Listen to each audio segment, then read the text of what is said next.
ನಾನ್ ಶರ್ಮಿತಾ ಶೆಟ್ಟಿ. ನನ್ನ ಸುತ್ತಮುತ್ತ ಯಾರು ಇಲ್ಲ, ನ್ಯೂಸ್ ಓದಬೇಕು ಅನ್ನೋ ಕಾರಣಕ್ಕೆ ಮಾತ್ರ ಈ ಮಾಸ್ಕ್ ಅನ್ನ ತೆಗೆದಿದ್ದೀನಿ. ಮತ್ತೆ ನಾನು ಮಾಸ್ಕ್ ಹಾಕೊಂಡೆ ಸ್ಟುಡಿಯೋದಿಂದ ಎಕ್ಸಿಟ್ ಆಗೋದು.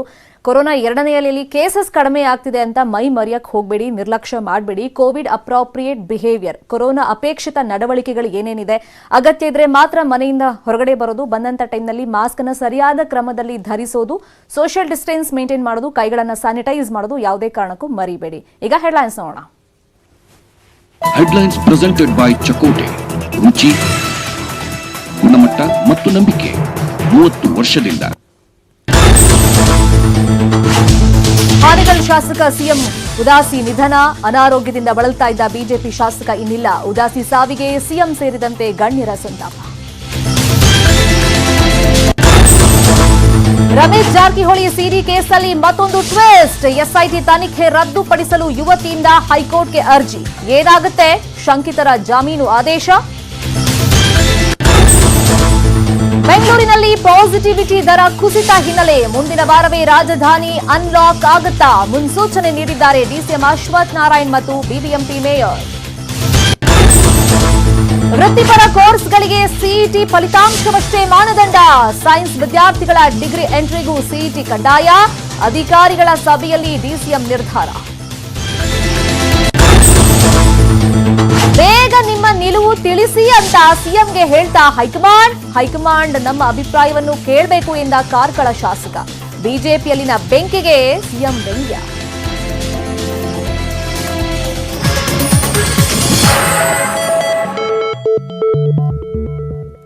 ಮಾಜಿ ಸಚಿವ ಸಿಎಂ ಉದಾಸಿ ನಿಧನರಾಗಿದ್ದಾರೆ. ಬೆಂಗಳೂರಿನ ನಾರಾಯಣ ಹೃದಯಾಲಯದಲ್ಲಿ ಮೃತಪಟ್ಟಿದ್ದಾರೆ.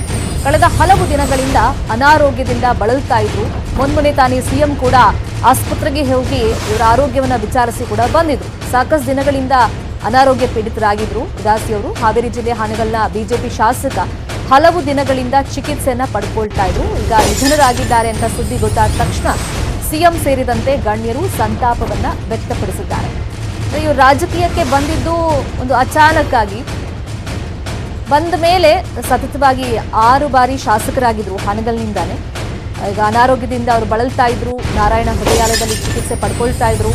ಕಳೆದ ಒಂದು 10 ದಿನಗಳ ಹಿಂದೆ ತಾನೇ ಸಿಎಂ ಕೂಡ ಆಸ್ಪತ್ರೆಗೆ ಹೋಗಿ ಅಲ್ಲಿ ಅವರ ಆರೋಗ್ಯ ಪರಿಸ್ಥಿತಿ ಹೇಗಿದೆ ಅಂತ ಹೇಳಿ ವಿಚಾರಿಸ್ಕೊಂಡು ಬಂದಿದ್ರು. ಅದೇ ಕ್ರಿಟಿಕಲ್ ಕಂಡೀಷನ್ ಅಲ್ಲಿ ಇದ್ರು ಅಂತ ಕಳೆದ ಒಂದು 10-15 ದಿನಗಳಿಂದ ಸುದ್ದಿ ಬರ್ತಾ ಇತ್ತು. ಒಂದೊಂದಿನ ಚೇತರಿಕೆ ಕೂಡ ಕಾಣ್ತಾ ಇದ್ರು ಅಂತ ವೈದ್ಯರು ಮಾಹಿತಿಯನ್ನು ಕೊಡ್ತಾ ಇದ್ರು. ಆದರೆ ನಿಧನರಾಗಿದ್ದಾರೆ ಅನ್ನೋ ಸುದ್ದಿ ಇವಾಗ ಗೊತ್ತಾಗಿದೆ. ಹಾಗಾಗಿ ಗಣ್ಯರು ಸೇರಿದಂತೆ ಸಿಎಂ ಸಂತಾಪವನ್ನು ವ್ಯಕ್ತಪಡಿಸಿದ್ದಾರೆ. ಮತ್ತೆ ಇವ್ರ ಪುತ್ರ ಸಂಸದರ ಆಗಿದ್ದಾರೆ. ಸೊ ಈಗ ರಾಜಕೀಯ ವಲಯದಲ್ಲೂ ಕೂಡ ಸಾಕಷ್ಟು ಜನ ಚಿರಪರಿಚಿತರಾಗಿದ್ದರಿಂದ ಮತ್ತೆ ಹಿರಿಯ ಲೀಡರ್ ಕೂಡ ಆಗಿದ್ದರಿಂದ, ಸೀನಿಯರ್ ಲೀಡರ್ ಕೂಡ ಆಗಿದ್ದರಿಂದ ಸಂತಾಪವನ್ನು ವ್ಯಕ್ತಪಡಿಸ್ತಾ ಇದ್ದಾರೆ.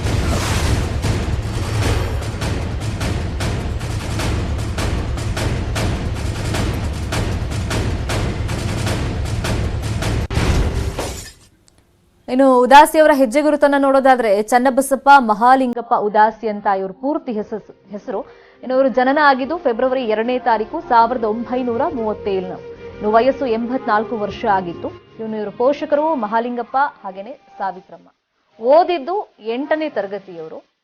ಫೆಬ್ರವರಿ 2ನೇ ತಾರೀಕು 1937ರಲ್ಲಿ ಇವರು ಜನನ ಆಗುತ್ತೆ. 8ನೇ ತರಗತಿ ಓದಿದ್ರು. ಇನ್ನು ಹಾನಗಲ್ ಶಾಸಕರಾಗಿದ್ರು ಇವರು. ಹಾನಗಲ್ ಪಟ್ಟಣದ ಗೌಳಿಯಲ್ಲಿ ವಾಸ ಮಾಡಿಕೊಂಡಿದ್ರು. ಪತ್ನಿ ನೀಲಮ್ಮ, ಓರ್ವ ಪುತ್ರ, ಓರ್ವ ಪುತ್ರಿ ಅಗಲಿದ್ದಾರೆ. ಈಗ ಪುತ್ರ ಶಿವಕುಮಾರ್ ಉದಾಸಿ ನಿಮ್ಮೆಲ್ಲರಿಗೂ ಚಿರಪರಿಚಿತ. ಅವರು ಹಾವೇರಿ ಸಂಸದರಾಗಿದ್ದಾರೆ. ಇನ್ನು ಹಾನಗಲ್ನಿಂದ ನಾನು ಆಗ್ಲೇ ಹೇಳಿದಂತೆ 6 ಬಾರಿ ಶಾಸಕರಾಗಿ ಆಯ್ಕೆಯಾಗಿದ್ದಾರೆ. ರಾಜಕೀಯಕ್ಕೆ ಬರೋಕ್ಕೂ ಮುಂಚೆ ಇವರು ಭತ್ತದ ವ್ಯಾಪಾರಿ ಆಗಿದ್ರು. ಇದೇ ವಿಚಾರವಾಗಿ ಮತ್ತಷ್ಟು ಮಾಹಿತಿಯನ್ನು ಕೊಡೋದಕ್ಕೆ ಫೋನ್ ಸಂಪರ್ಕದಲ್ಲಿ ಜಾಯಿನ್ ಆಗಿದ್ದಾರೆ ನಮ್ಮ political bureau head Chidanand Patel. Chidanand Patel, ಸಾಕಷ್ಟು ದಿನಗಳಿಂದ ಅನಾರೋಗ್ಯ ಪೀಡಿತರಾಗಿದ್ರು.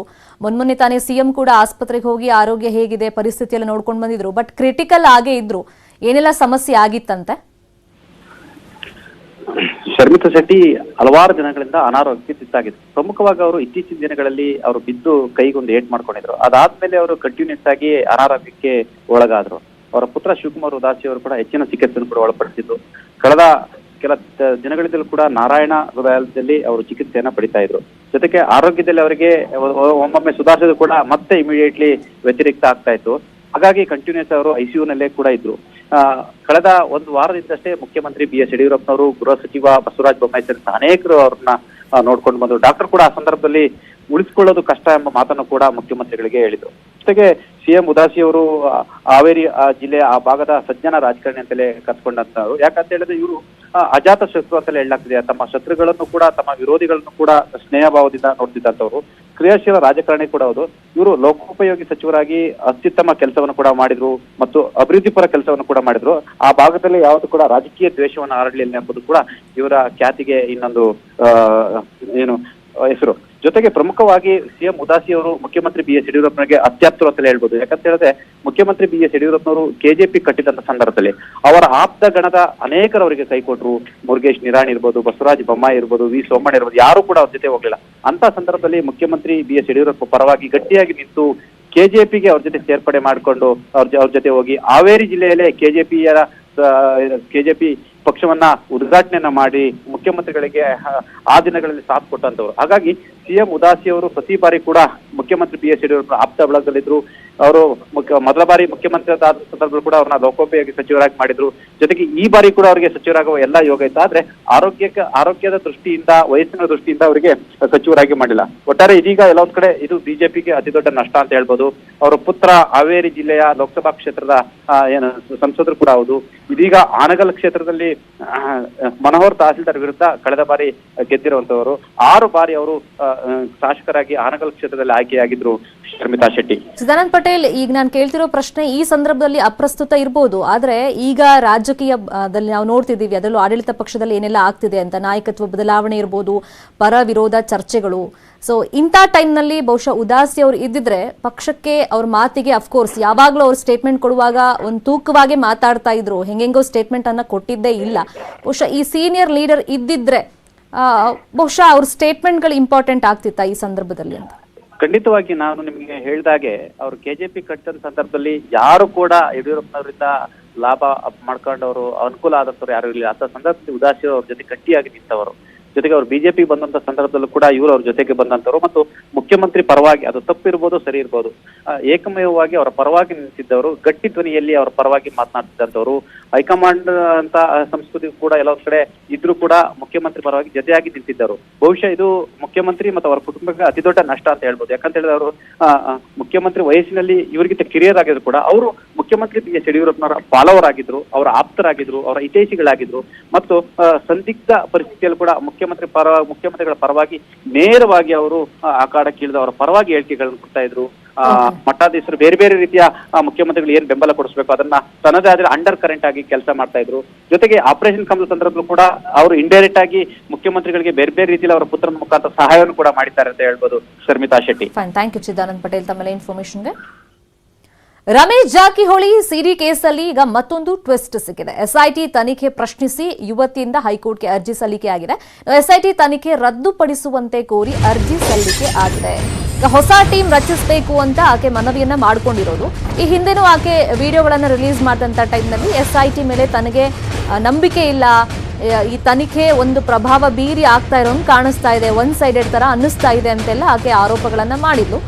ಈಗ ಈ ಸಿಡಿ ಕೇಸ್ಗೆ ಮತ್ತೊಂದು ಟ್ವಿಸ್ಟ್ ಅನ್ನ ಯುವತಿ ಕೊಟ್ಟಿದ್ದಾಳೆ. ಅಂದ್ರೆ ಈಗ ಹೈಕೋರ್ಟ್ ನಲ್ಲಿ ಅರ್ಜಿ ಹಾಕಿ ಈಗಿರುವಂತ SIT ಏನಿದೆ ಅದನ್ನ ನೀವು ರದ್ದುಪಡಿಸಬೇಕಾಗುತ್ತೆ, ಮತ್ತೊಂದು ಟೀಮ್ ರಚನೆ ಮಾಡೋದಕ್ಕೆ ನೀವು ಪರ್ಮಿಷನ್ ಕೊಡಬೇಕು, ಆದೇಶ ಕೊಡಬೇಕು ಅಂತ ರಿಕ್ವೆಸ್ಟ್ ಅನ್ನ ಆಕೆ ಮಾಡ್ಕೊಂಡಿದ್ದಾಳೆ. SIT ಸರ್ಕಾರ ಪೊಲೀಸ್ ಆಯುಕ್ತರಿಗೂ ಕೂಡ ನೋಟಿಸ್ ಇಶ್ಯೂ ಆಗಿದೆ ಅನ್ನೋ ವಿಚಾರ ಗೊತ್ತಾಗ್ತಾ ಇದೆ. ನ್ಯಾಯಮೂರ್ತಿ ವಿಶ್ವಜಿತ್ ಶೆಟ್ಟಿ ಅವರಿದ್ದ ಪೀಠದಿಂದ ಈಗ ನೋಟಿಸ್ ಇಶ್ಯೂ ಆಗಿದೆ.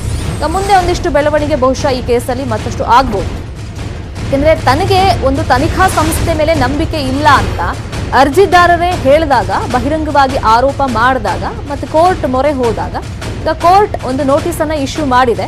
ಆ ನೋಟಿಸ್ ಆಧಾರದ ಮೇಲೆ ಈಗ ಕಮಿಷನರ್ ಏನ್ ಮಾಡ್ತಾರೆ ಅನ್ನೋದನ್ನ ನೋಡ್ಬೇಕಾಗತ್ತೆ. ಮತ್ತೆ SIT ಈಗ ಇವಾಗಿರುವಂತ ಒಂದು ಸದಸ್ಯರನ್ನ ಬಿಟ್ಟು ಬೇರೆ ಟೀಮ್ ರಚನೆ ಮಾಡತ್ತ ನೋಡ್ಬೇಕು.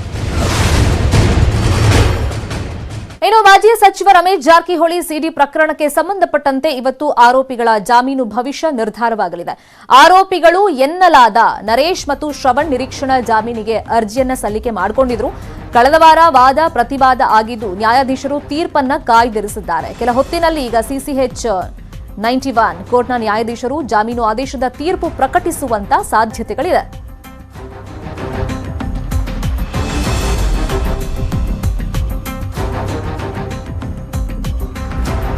ಇವತ್ತು ಆರೋಪಿಗಳ ಜಾಮೀನು ಭವಿಷ್ಯ ನಿರ್ಧಾರ ಆಗುತ್ತೆ. ಅಂದ್ರೆ ಆರೋಪಿಗಳು ಅಂತ ಏನು ಸಾಬೀತಾಗಿಲ್ಲ, ಆದ್ರೆ ಆ ಸ್ಥಾನದಲ್ಲಿ ಇರೋರು ಸಾಕಷ್ಟು ಅವ್ರ ಮೇಲೆ ಡೌಟ್ ಇರೋದ್ರಿಂದ ಪೊಲೀಸರು ಕೂಡ ನಿರಂತರವಾಗಿ ಇವ್ರಿಗೋಸ್ಕರ ಹುಡುಕಾಟ ಮಾಡ್ತಾ ಇದ್ರು. ಆದ್ರೆ ಪೊಲೀಸರ ಕೈಗೆ ಇವ್ರು ಸಿಕ್ಕಿರ್ಲಿಲ್ಲ. ಇದೀಗ ಜಾಮೀನು ಭವಿಷ್ಯ ಏನು ಅನ್ನೋದನ್ನ ಕೋರ್ಟ್ ಡಿಸೈಡ್ ಮಾಡುತ್ತೆ.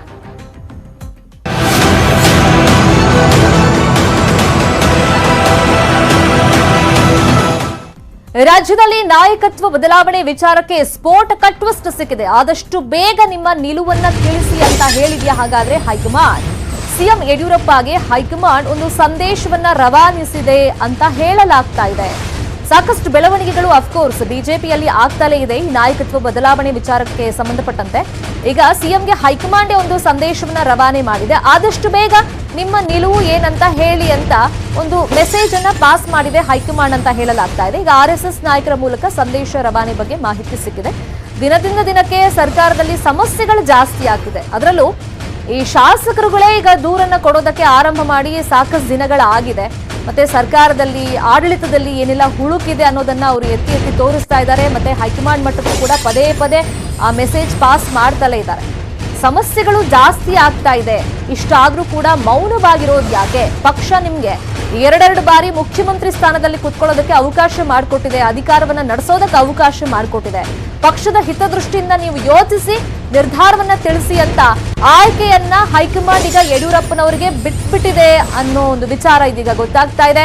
ಯಡಿಯೂರಪ್ಪಗೆ ತಿಳಿಸಿದ್ದಾರಂತೆ ಈ ವಿಚಾರವನ್ನ ಆರ್ಎಸ್ಎಸ್ನ ನಾಯಕರು. ಈಗ ಆರ್ಎಸ್ಎಸ್ ಸೂಚನೆಯಂತೆ ವಿಚಲಿತರಾಗಿದ್ದಾರ ಸಿಎಂ? ಆ ತರಾನೇ ಬಿಹೇವ್ ಮಾಡ್ತಾ ಇರೋದೆಲ್ಲ ನೋಡಿದ್ರೆ ಅನ್ನಿಸ್ತಾ ಇದೆ. ಸದ್ಯಕ್ಕೀಗ ಕ್ಲೈಮ್ಯಾಕ್ಸ್ ಹಂತದಲ್ಲಿ ನಾಯಕತ್ವ ಬದಲಾವಣೆ ವಿಚಾರ ಬಂದು ನಿಂತಿದೆ. ಮೊನ್ನೆ ಯಡಿಯೂರಪ್ಪನವರು ಆಲ್ ಆಫ್ ಸಡನ್ ಸ್ಟೇಟ್ಮೆಂಟ್ ಕೊಟ್ಟಾಗ ಹೈಕಮಾಂಡ್ ನಾಯಕರ ಮೇಲೆ ನಾನು ಬಿಟ್ಬಿಟ್ಟಿದ್ದೀನಿ, ನಾನು ಶಕ್ತಿ ಮೀರಿ ಕೆಲಸ ಮಾಡ್ತಿದ್ದೀನಿ, ಒಂದು ವೇಳೆ ಹೈಕಮಾಂಡ್ ನಾಯಕರು ಈಗಲೇ ರಾಜೀನಾಮೆ ಕೊಡಿ ಅಂದ್ರೆ ಈ ಕ್ಷಣಕ್ಕೆ ನಾನು ರಾಜೀನಾಮೆ ಕೊಡೋದಕ್ಕೆ ಸಿದ್ಧನಿದ್ದೀನಿ, ರೆಡಿ ಇದ್ದೀನಿ ಅಂತ ಹೇಳೋ ಮುಖಾಂತರ ಹೈಕಮಾಂಡ್ ಅಂಗಳಕ್ಕೆ ಚೆಂಡನ್ನ ಹಾಕಿದ್ದಾರೆ ಅಂತ ನಾವೆಲ್ಲ ತಿಳ್ಕೊಂಡಿದ್ವಿ. ಆದ್ರೆ ಈಗ ಟ್ವಿಸ್ಟ್ ಸಿಕ್ಕಿರೋದೇನು ಅಂದ್ರೆ ಆರ್ಎಸ್ಎಸ್ ನಾಯಕರ ಮುಖಾಂತರ ಹೈಕಮಾಂಡೇ ಹೇಳಿ ಕಳಿಸಿದೆ ಅವ್ರ ನಿಲುವೇನು ಅಂತ ಹೇಳಿ ಅಂತ. ಇನ್ನು ಬಿಜೆಪಿಯಲ್ಲಿ ನಾಯಕತ್ವ ಬದಲಾವಣೆ ವಿಚಾರಕ್ಕೆ ಸಂಬಂಧಪಟ್ಟಂತೆ ಕಾರ್ಕಳ ಶಾಸಕ ಸುನಿಲ್ ಕುಮಾರ್ ಟ್ವೀಟ್ ಅನ್ನು ಮಾಡಿದ್ದಾರೆ. ಕಳೆದ 3 ದಿನಗಳಿಂದ ಮಾಧ್ಯಮದಲ್ಲಿ ಬರ್ತಾ ಇರುವಂತಹ ಹೇಳಿಕೆಗಳು ಪಕ್ಷದ ಹಿತದೃಷ್ಟಿಯಿಂದ ಒಳಿತಲ್ಲ. ಈ ಅಭಿಪ್ರಾಯಗಳೇ ಎಲ್ಲಾ ಶಾಸಕರು ಮತ್ತು ಕಾರ್ಯಕರ್ತರ ಅಭಿಪ್ರಾಯ ಆಗೋದು ಇಲ್ಲ. ನಮ್ಮ ಅಭಿಪ್ರಾಯಗಳನ್ನ ಮಾಧ್ಯಮದ ಮುಂದೆ ಹೇಳೋದಕ್ಕೆ ಸಾಧ್ಯವಾಗಿಲ್ಲ. ಹಾಗಾಗಿ ಪಕ್ಷದ ವರಿಷ್ಠರು ನಮ್ಮ ಅಭಿಪ್ರಾಯ ಆಲಿಸೋದಕ್ಕೆ ಪ್ರತ್ಯೇಕ ವ್ಯವಸ್ಥೆ ಮಾಡಬೇಕು ಅಂತ ಸುನಿಲ್ ಕುಮಾರ್ ಟ್ವೀಟ್ ಮಾಡಿದ್ದಾರೆ. ನಳಿನ್ ಕುಮಾರ್ ಕಟೀಲ್ ಮತ್ತು ರಾಷ್ಟ್ರೀಯ ಪ್ರಧಾನ ಕಾರ್ಯದರ್ಶಿ ಸಿಟಿ ರವಿ ಹಾಗೇನೆ ರಾಜ್ಯ ಬಿಜೆಪಿ ಉಸ್ತುವಾರಿ ಅರುಣ್ ಸಿಂಗ್ ಅವರಿಗೆ ಟ್ಯಾಗ್ ಮಾಡಿದ್ದಾರೆ.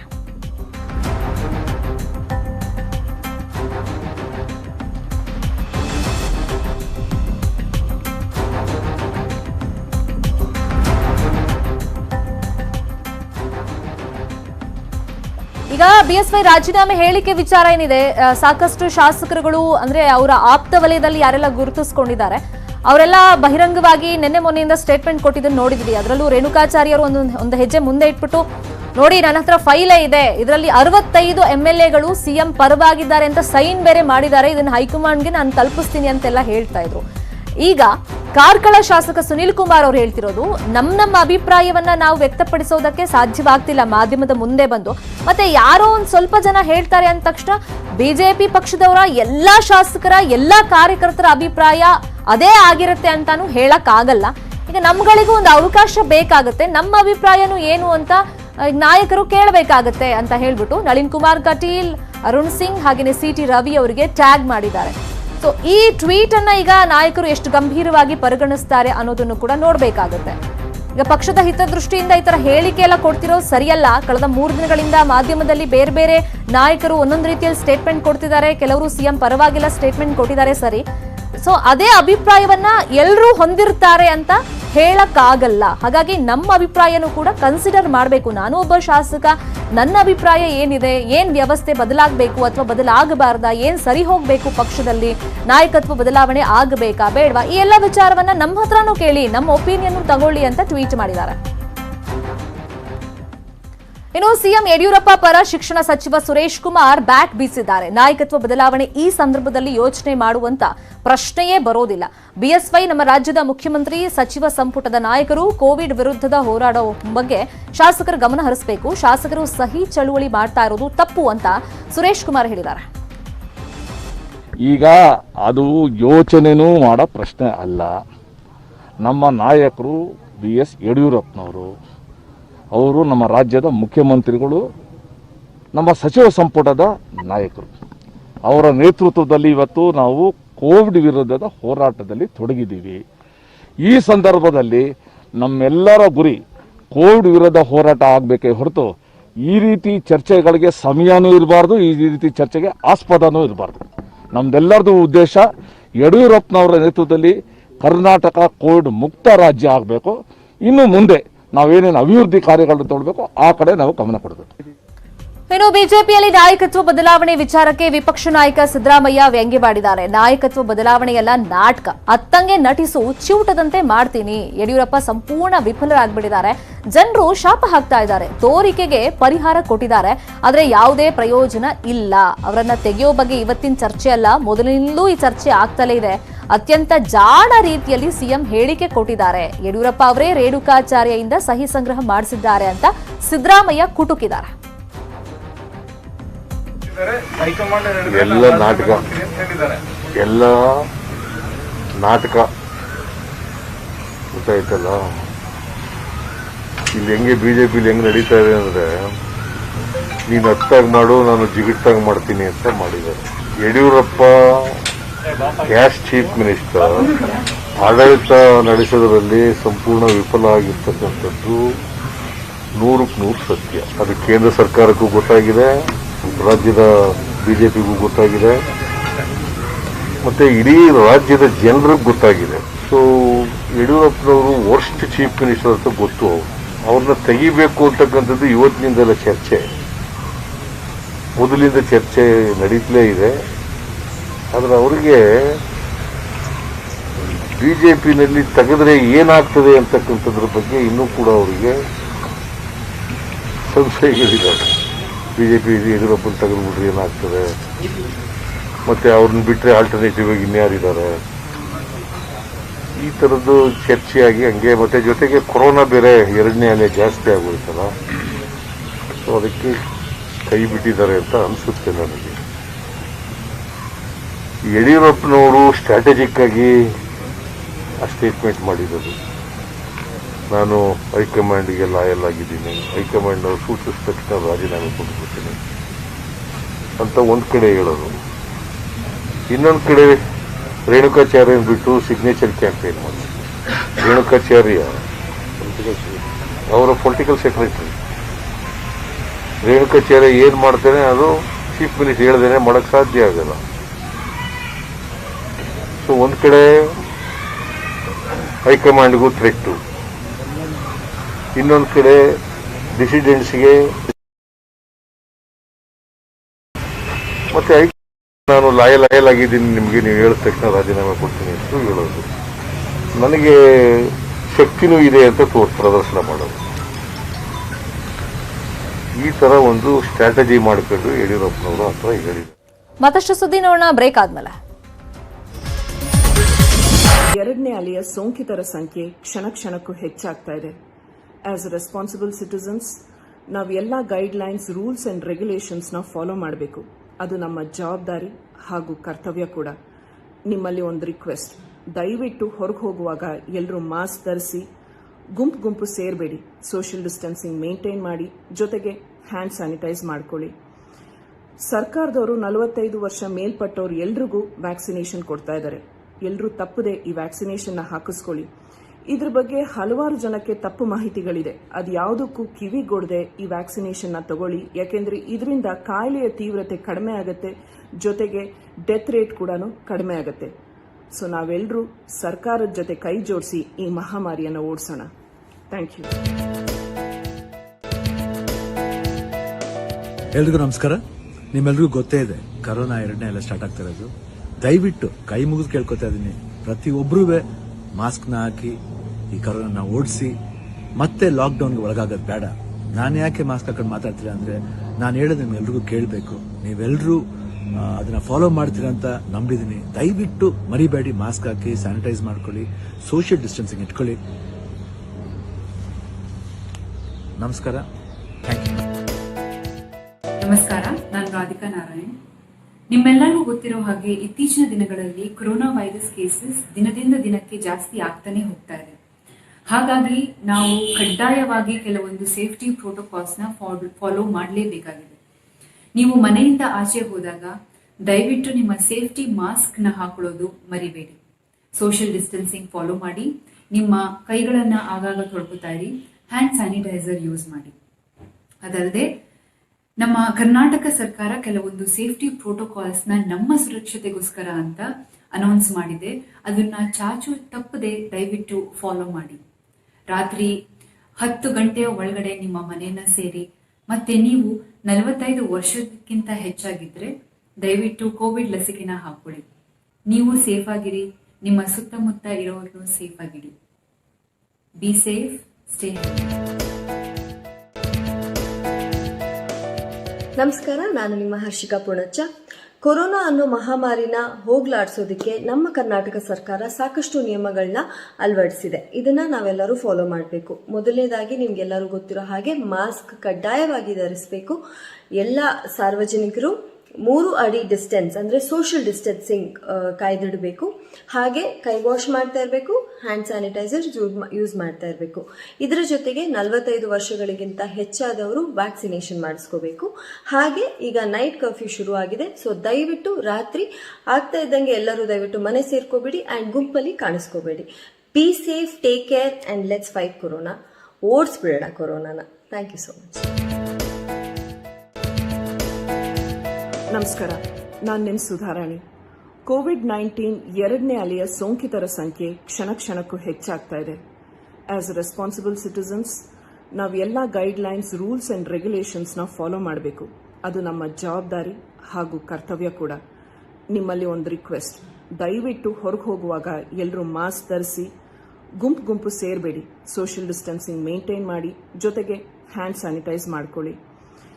ಸರ್ಕಾರದವರು 45 ವರ್ಷ ಮೇಲ್ಪಟ್ಟವ್ರು ಎಲ್ರಿಗೂ ವ್ಯಾಕ್ಸಿನೇಷನ್ ಕೊಡ್ತಾ ಇದ್ದಾರೆ. ಎಲ್ಲರೂ ತಪ್ಪದೆ ಈ ವ್ಯಾಕ್ಸಿನೇಷನ್ನ ಹಾಕಿಸ್ಕೊಳ್ಳಿ. ಇದ್ರ ಬಗ್ಗೆ ಹಲವಾರು ಜನಕ್ಕೆ ತಪ್ಪು ಮಾಹಿತಿಗಳಿದೆ. ಅದು ಯಾವುದಕ್ಕೂ ಕಿವಿಗೊಡದೆ ಈ ವ್ಯಾಕ್ಸಿನೇಷನ್ನ ತಗೊಳ್ಳಿ. ಯಾಕೆಂದ್ರೆ ಇದರಿಂದ ಕಾಯಿಲೆಯ ತೀವ್ರತೆ ಕಡಿಮೆ ಆಗುತ್ತೆ, ಜೊತೆಗೆ ಡೆತ್ ರೇಟ್ ಕೂಡ ಕಡಿಮೆ ಆಗುತ್ತೆ.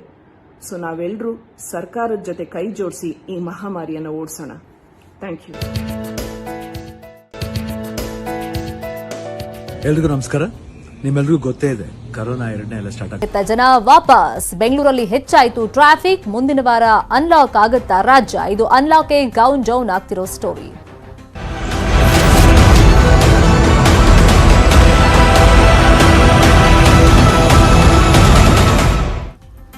ಈಗ ನಿರೀಕ್ಷೆ ಇರೋದು ಲಾಕ್ಡೌನ್ ಇಂದ ಸಾಕಷ್ಟು ಕುಟುಂಬಗಳಿಗೆ ಸಮಸ್ಯೆ ಆಗಿದೆ ಆರ್ಥಿಕವಾಗಿ. ಹಾಗಾಗಿ ಈ ಸಂಕಷ್ಟಕ್ಕೆ ಆರ್ಥಿಕ ಪ್ಯಾಕೇಜ್ ಅನ್ನ ಕೇಂದ್ರ ನೀಡುತ್ತಾ ಅಂತ. ಸಂಕಷ್ಟದಲ್ಲಿರುವಂತಹ ವಲಯಗಳಿಗೆ ಈಗ ಆರ್ಥಿಕ ಬಲ ಸಿಗುತ್ತಾ? ನಾಳೆ ಆರ್ಥಿಕ ವ್ಯವಹಾರಗಳ ಸಂಸದೀಯ ಸಮಿತಿ ಸಭೆಯನ್ನು ನಡೆಸುತ್ತೆ. ನಾಳೆ ಬೆಳಗ್ಗೆ 11 ಗಂಟೆ 10 ನಿಮಿಷಕ್ಕೆ CCEA ಸಭೆ ನಡೆಯುತ್ತೆ.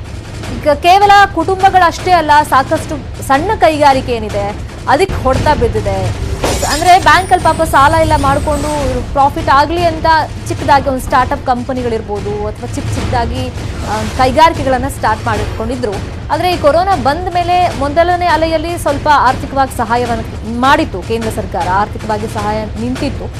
ಬಟ್ ಈಗ ಎರಡನೇ ಅಲೆಯಲ್ಲಿ ಸಾಕಷ್ಟು ಸಮಸ್ಯೆ ಆಗಿದೆ ಲಾಕ್ಡೌನ್ ಆದಮೇಲೆ.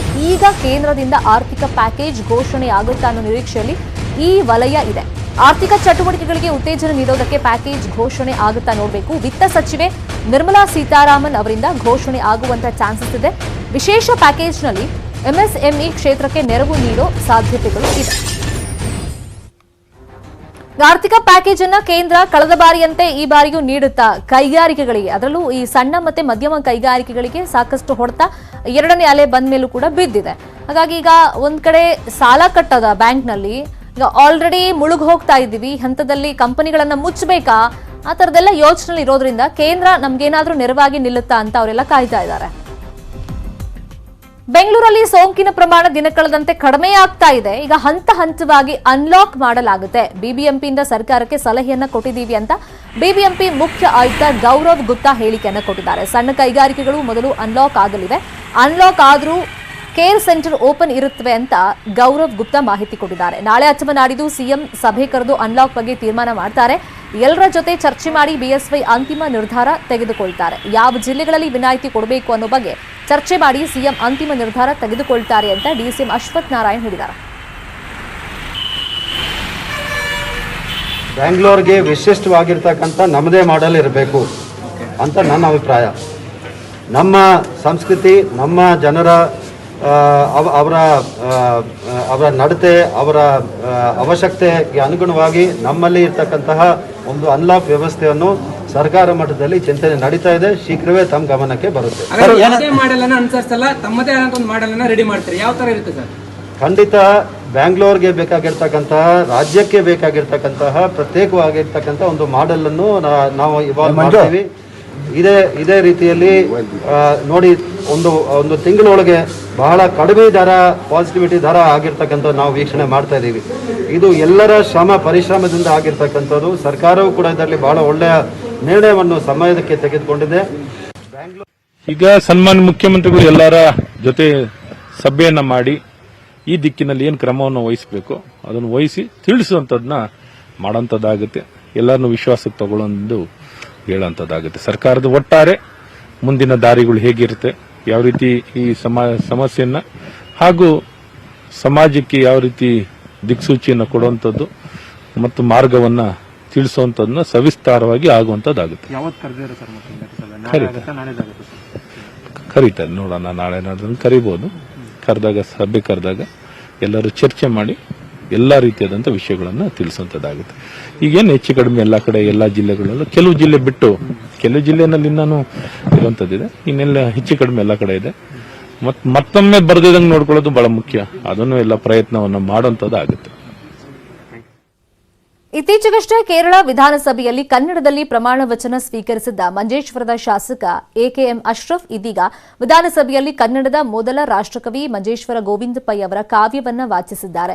ಕೇರಳ ವಿಧಾನಸಭೆಯಲ್ಲಿ ಮಾತನಾಡಿದ ಅಶ್ರಫ್, ಕೇರಳ ಕರ್ನಾಟಕ ಗಡಿ ಪ್ರದೇಶವಾದ ಮಂಜೇಶ್ವರ ಕ್ಷೇತ್ರದಿಂದ ನಾನು ಆಯ್ಕೆಯಾಗಿ ಬಂದಿದ್ದೀನಿ. ನಮ್ಮದು ವೈವಿಧ್ಯಮಯ ಭಾಷೆ, ಕಲೆ, ಸಂಸ್ಕೃತಿ, ಸಂಸ್ಕಾರದ ನಾಡು ನಮ್ದು. ಕನ್ನಡದ ರಾಷ್ಟ್ರಕವಿ ಗೋವಿಂದ ಪೈನವರು ಇದ್ದಂತ ನಾಡು ಅಂತ ಹೇಳಿದ್ದಾರೆ. ಜೊತೆಗೆ ಗೋವಿಂದ ಪೈ ಅವರ ಹೆಬ್ಬೆರಳು ನಾಟಕದಲ್ಲಿ ಬರುವಂತ ನಾವು ನೀವೆಂಬ ಹಳೇ ಭೇದಗಳನ್ನ ಅಳಿಸು ಎಂಬ കാവ്ಯವನ್ನ വാചിಸಿದ್ದಾರೆ.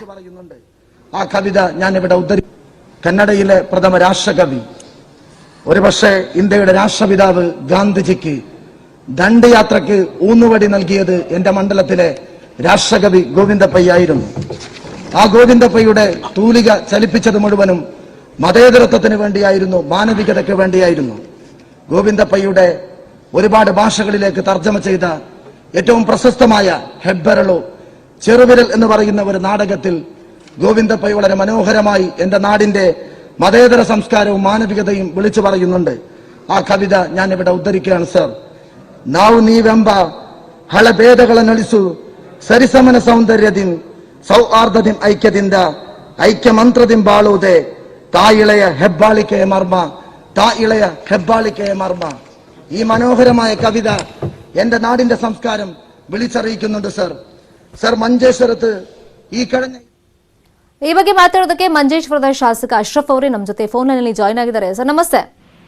ನಮಸ್ತೆ ಸರ್, ಲಾಸ್ಟ್ ಟೈಮ್ ನ್ಯೂಸ್ 18 ನಲ್ಲಿ ನಾವೇನೇ ಸುದ್ದಿ ಪ್ರಸಾರ ಮಾಡಿದ್ವಿ, ನೀವು ವಿಧಾನಸಭೆಯಲ್ಲಿ ಹೋದಂತ ಟೈಮ್ ನಲ್ಲಿ ಕನ್ನಡದಲ್ಲಿ ಪ್ರಮಾಣ ವಚನ ಸ್ವೀಕಾರ ಮಾಡಿದ್ರಲ್ಲ, ಅದನ್ನು ಕೂಡ ತೋರಿಸಿದ್ವಿ. ಆ ಟೈಮ್ ನಲ್ಲಿ ನಮಗೆ ತುಂಬಾ ಹೆಮ್ಮೆಯಾಗಿತ್ತು. ಈಗ ಗೋವಿಂದ ಪೈ ಅವರ ಕಾವ್ಯ ವಾಚಿಸಿದ್ದೀರಾ ಅಂದ್ರೆ ಅಭಿಮಾನ ವ್ಯಕ್ತಪಡಿಸ್ತಾ ಇದ್ದೀರಲ್ಲ, ಅದು ಖುಷಿ ಆಗ್ತಿದೆ ಸರ್ ನಮ್ಗೆ. ನನ್ನ ವಾಯ್ಸ್ ಕೇಳ್ತಾ ಇದೆಯಾ ಅಶ್ರಫ್ ಅವರೇ? ಕೇಳ್ತಾ ಇದೆ. ಅಂದ್ರೆ ಗಡಿ ಭಾಗದಲ್ಲಿ ಇದ್ದವ್ರಿಗೆ ಆ ಪ್ರೇಮ ಇರುತ್ತೆ, ಭಾಷಾಭಿಮಾನ ಇರುತ್ತೆ. ನೀವು ಅಂದಂಗೆ ವೈವಿಧ್ಯಮಯ ಭಾಷೆ, ಸಂಸ್ಕೃತಿ ನಮ್ಮದು. ಸೊ ಈ ಅಭಿಮಾನದ ಬಗ್ಗೆ ಹೇಳೋದಾದ್ರೆ ಸರ್, ಇದೆಲ್ಲ ನೀವು ಈ ವಾಚನ ಮಾಡಿದಿರ್ಬೋದು, ಅದ್ರ ಜೊತೆಯಲ್ಲಿ ಫಸ್ಟ್ ನೀವು ಪ್ರಮಾಣ ವಚನ ಸ್ವೀಕಾರ ಮಾಡಿದ್ರಲ್ಲ, ಆ ಟೈಮ್ನಲ್ಲಿ ಯಾವ ತರ ನಿಮ್ಗೆ ರೆಸ್ಪಾನ್ಸ್ ಬಂತು? ನೋಡಿ, ನಾವು ಕೇರಳ ಕರ್ನಾಟಕದ ಗಡಿ ಪ್ರದೇಶದಲ್ಲಿರುವವರು. ಗಡಿ ಅಂತ ಹೇಳಿದ್ರೆ ಅಲ್ಲಿ ಬಹುಸಂಖ್ಯಾತ ಕನ್ನಡಿಗರಿರೋ ಪ್ರದೇಶ. ನಾವೆಲ್ಲ ಬೆಳೆದಿರುವುದು ಅಂತ ಹೇಳಿದ್ರೆ ನನ್ಗೆ ಪ್ರಾಯ 5 ಇರುವಾಗ ತಂದೆಯವರು 1ನೇ ತರಗತಿ ಕನ್ನಡಕ್ಕೆ ಸೇರಿಸಿದ್ರು ಶಾಲೆಗೆ. ನಂತರ ನಾನು ಡಿಗ್ರಿಗೆ ಬಂದ ಸಂದರ್ಭದಲ್ಲಿ ಕೂಡ ರಾಷ್ಟ್ರಕವಿ ಗೋವಿಂದ ಪೈ ಅವರ ಸ್ಮಾರಕ ಸರ್ಕಾರಿ ಕಾಲೇಜಿನಲ್ಲಿ BA ಕನ್ನಡ ವ್ಯಾಸಂಗವನ್ನು ಪೂರ್ತಿ ಮಾಡಿದ್ದೀನಿ. ಯಾಕಿದನ್ನ ಹೇಳ್ತಾ ಇದ್ದೀನಿ ಅಂತ ಹೇಳಿದ್ರೆ ನನ್ನ ಪಕ್ಕ ಕನ್ನಡ ಫ್ಯಾಮಿಲಿ, ಅದೇ ರೀತಿಯಲ್ಲಿ ನನ್ನ ಮಕ್ಕಳನ್ನು ಕೂಡ ಕನ್ನಡ ಶಾಲೆಗೆ ಸೇರಿಸಿದ್ದೇನೆ. ಯಾಕಿದನ್ನ ಹೇಳ್ತಾ ಇದ್ದೀನಿ ಅಂತ ಹೇಳಿದ್ರೆ ನಾನು ಪ್ರಪ್ರಥಮವಾಗಿ ಜಿಲ್ಲಾ ಪಂಚಾಯತ್ ಸದಸ್ಯನಾಗಿದೆ. ಆವಾಗ್ಲೂ ಕೂಡ ಅಲ್ಲಿ ಕೇಳಿದ್ರು ಯಾವ ಭಾಷೆಯಲ್ಲಿ ಪ್ರಮಾಣ ವಚನ, ಕನ್ನಡದಲ್ಲಿ ಅಂತ ಹೇಳಿದೆ. ಜಿಲ್ಲಾ ಪಂಚಾಯತ್ ಸದಸ್ಯ, ಬ್ಲಾಕ್ ಪಂಚಾಯತ್ ಅಧ್ಯಕ್ಷನಾಗಿದೆ, ಬ್ಲಾಕ್ ಅಂತ ಹೇಳಿದ್ರೆ ತಾಲೂಕ್ ಪಂಚಾಯತ್, ಆವಾಗಲೂ ಕನ್ನಡದಲ್ಲಿ ಪ್ರಮಾಣ ವಚನ ಮಾಡಿದ್ದೀನಿ. ನನ್ನ ಜೀವನದಲ್ಲಿ ಹಿರಿಯ ಪ್ರಾಯದಲ್ಲಿ ನನಗೆ ವಿಧಾನಸಭಾ ಸದಸ್ಯರಾಗುವಂತ ಅವಕಾಶ ದೇವರು ಕೊಟ್ಟರು. ಆವಾಗ ಇಡೀ ಕೇರಳದ ವಿಧಾನಸಭೆಯಲ್ಲಿ ಕನ್ನಡದಲ್ಲಿ ಪ್ರಮಾಣ ವಚನ ಮಾಡುವಂತದ್ದು ಭಾಗ್ಯ ಕೂಡ ನನಗೆ ದೊರಕಿದೆ. ನಿನ್ನೆಯ ನಾನು ಚೊಚ್ಚಲ ಭಾಷಣದಲ್ಲಿ ನನಗೊಂದು ಅವಕಾಶ ಸಿಕ್ಕಿದ ಸಂದರ್ಭದಲ್ಲಿ ನನ್ನ ಜೀವನದಲ್ಲಿ ನಾನು ಅತಿ ಹೆಚ್ಚು ಪ್ರೀತಿಸಿರುವ ವ್ಯಕ್ತಿತ್ವ ಅಂತ ಹೇಳಿದ್ರೆ ನನ್ನೂರನ್ನು ಜಗತ್ತಿನ ಒಂದು ಮಟ್ಟಕ್ಕೆ ಬೆಳೆಸಿದಂತ ರಾಷ್ಟ್ರಕವಿ ಗೋವಿಂದ ಪೈ ಅವರು ಹುಟ್ಟಿದ್ದು ಮಂಜೇಶ್ವರದಲ್ಲಿ, ಕನ್ನಡದ ಪ್ರಥಮ ರಾಷ್ಟ್ರಕವಿ. ಅವರ ಒಂದು ಕವನವನ್ನು ಓದಿದ ಸಂದರ್ಭದಲ್ಲಿ ನನಗೆ ಭಯಂಕರ ಸಂತೋಷವಾದ ವಿಷಯ ಅಂತ ಹೇಳಿದ್ರೆ ಕರ್ನಾಟಕದ ಮೂಲೆಗಳಿಂದ ದೂರವಾಣಿ ಮುಖಾಂತರ ನನಗೆ ಕನ್ನಡಿಗರು ಕಾಲ್ ಮಾಡ್ತಾ ಇದ್ದಾರೆ. ಬಹಳ ಸಂತೋಷದ ಹೇಳೋದು ಮಾತಂತ ಹೇಳಿದ್ರೆ, ಸರ್ ನಾವೆಲ್ಲ ಕರ್ನಾಟಕದವರು, ಕನ್ನಡ ಪ್ರೇಮಿಗಳಾದ್ರೂ ಕೂಡ ಕೇರಳದಲ್ಲಿದ್ದು, ಅದು ಕೇರಳದ ರಾಜಧಾನಿ ತುದಿಯಲ್ಲಿ ನೀವು ಕನ್ನಡ ಅಭಿಮಾನವನ್ನು ಮಾಡಿದ್ದೀರಲ್ಲ, ಜೀವನದಲ್ಲಿ ನಮ್ಮನ್ನು ಭೇಟಿ ಆಗ್ಬೇಕು ಸರ್, ಕೋವಿಡ್ ಕಳೆದ ನಂತರ ಬರ್ತೇವೆ, ಎಲ್ಲರೂ ಅಭಿನಂದನೆ ಸಲ್ಲಿಸ್ತಾ ಇದ್ದಾರೆ. ನಾನೊಂದು ಮಾತನ್ನ ಹೇಳೋದು, ಇದು ನನ್ನ ಜವಾಬ್ದಾರಿ. ನಾನು ಕನ್ನಡಿಗನಾದ ನಾನು ಕನ್ನಡದಲ್ಲಿ ಪ್ರಮಾಣ ವಚನ ಮಾಡದಿದ್ರೆ ಅದು ಕನ್ನಡಕ್ಕೆ ಮಾಡಿದಂತ ದ್ರೋಹ. ಅಂದ್ರೆ ಈಗ ನಿಮ್ ಭಾಷಾಭಿಮಾನ ನೋಡಿದಾಗ, ಅಭಿಮಾನ ಎಲ್ಲ ನೋಡಿದಾಗ ನಮಗೆ ನಿಜಕ್ಕೂ ಖುಷಿ ಆಯ್ತು. Thank you so much Ashraf ಅವರೇ ಮಾತನಾಡಿದಕ್ಕೆ.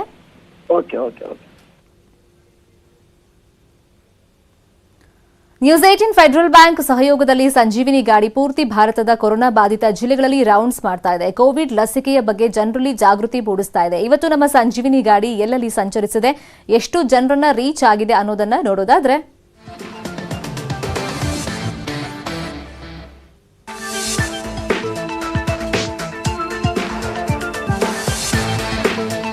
ಅಮೃತ್ಸರ್, ಇಂದೋರ್, ನಾಸಿಕ್, ಗುಂಟೂರು, ಇನ್ನು ನಮ್ಮ ದಕ್ಷಿಣ ಕನ್ನಡ ಜಿಲ್ಲೆಯಲ್ಲಿ ನಮ್ಮ ಸಂಜೀವಿನಿ ಗಾಡಿ ಸಂಚಾರವನ್ನು ಮಾಡಿದೆ. ಜನರಲ್ಲಿ ಲಸಿಕೆ ಬಗ್ಗೆ ಅರಿವನ್ನ ಮೂಡಿಸಿದೆ. ಇನ್ನು ಇಲ್ಲಿ ತನಕ 126 ಹಳ್ಳಿಗಳಲ್ಲಿ ಈ ಗಾಡಿ ಸಂಚಾರ ಮಾಡಿದೆ. 59,700 ಜನರನ್ನ ರೀಚ್ ಮಾಡಿದೆ.